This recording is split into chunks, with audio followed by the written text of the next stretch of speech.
this is for any house cleaning. That's all. And I already removed the AC vent and the filter. For this purpose, I'm gonna use this fog master to put some disinfecting product inside the ducts.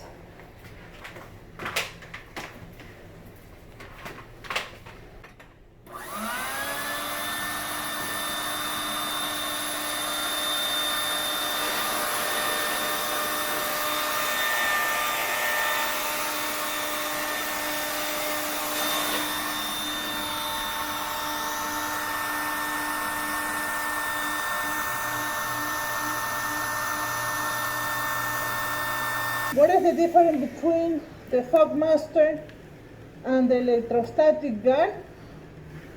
This doesn't have the positive charger to grab all the surface. However, it's more powerful because it has a tiny air compressor there, and it sprays more product in less time. So do you see?